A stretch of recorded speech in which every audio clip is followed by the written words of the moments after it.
Ini. Sobrang laki ng lapu-lapu na ito mga lods. Hala, nakapagtago sa ilalim ng corals. Mabuti na lang, mababaw lang ang kuweba sa ilalim. Kaya naman jackpot dahil hindi na ito makakawala sa akin. Agay, tusok. Ang ganda talaga dito sa kailaliman ng mundo. Kasi naman mga lods, mamahalin agad ang buena mano.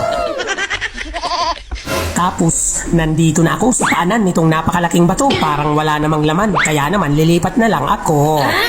Ayun, mukhang may gumagalaw mga lods sa ilalim nitong dambuhalang corals. Ano, nakikita nyo naman, bahay pala ito nitong napakalaking surahan. Pag hindi gumalaw sa pool ito. Agay, tusok.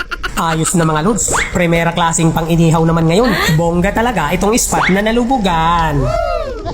Kaya naman ang mahiwagang SWAT out mula dito sa Sikat TV ay para sa'yo. Idol T, Mel watching from Bahrain. Tapos nandito naman ako sa ilalim mga lods nitong napakalaking kuweba, punong-puno ng iba't ibang klaseng pang-ulam.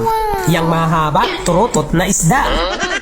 Pero mas masarap ipaksiw ang mga pulang isda. Mabuti na lang talaga wala ang daddy shark ngayon dito. Kasi naman pag nagkataon, panigurado hahabulin tayo.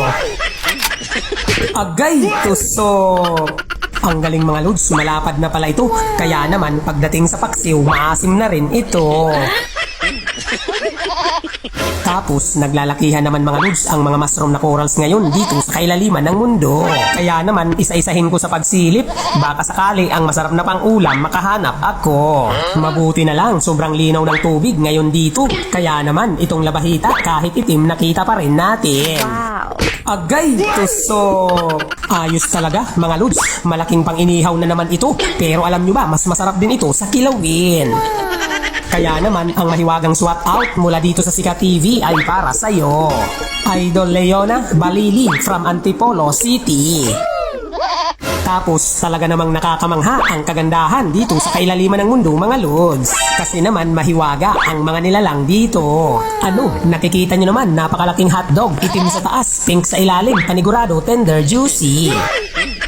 Kaya naman, talasan ko pa ang aking mga mata. Baka makahanap din ako dito ng longganisa. Grabe, panigurado na talaga itong nakahiga sa harapan ko. Agay, tusok! Sa pool mga lods, malapad na the best. Ang hari ng danggit na magaling naman magtampisaw sa sabaw. Tapos lapitan ko agad mga lods yung malapad na coral sa bandang unahan. Baka may nakasilong na pang-ulam sa ilalim. Ayan, mayroon nga malaking parrot fish ang nakatunganga. Teka muna, mayroon pa palang katabi. Napakalapad na corals din aking silipin. Naku, mas malaki pala ang nakatira dito. Nangingitim, pero hindi naman bato. Dahil malapad ito na ketong. Agay, tusok! Ano, nakikita nyo naman mga lods? Napakabongga ng ating huli. Pag sinabawan mo ito, hindi ka magsisisi.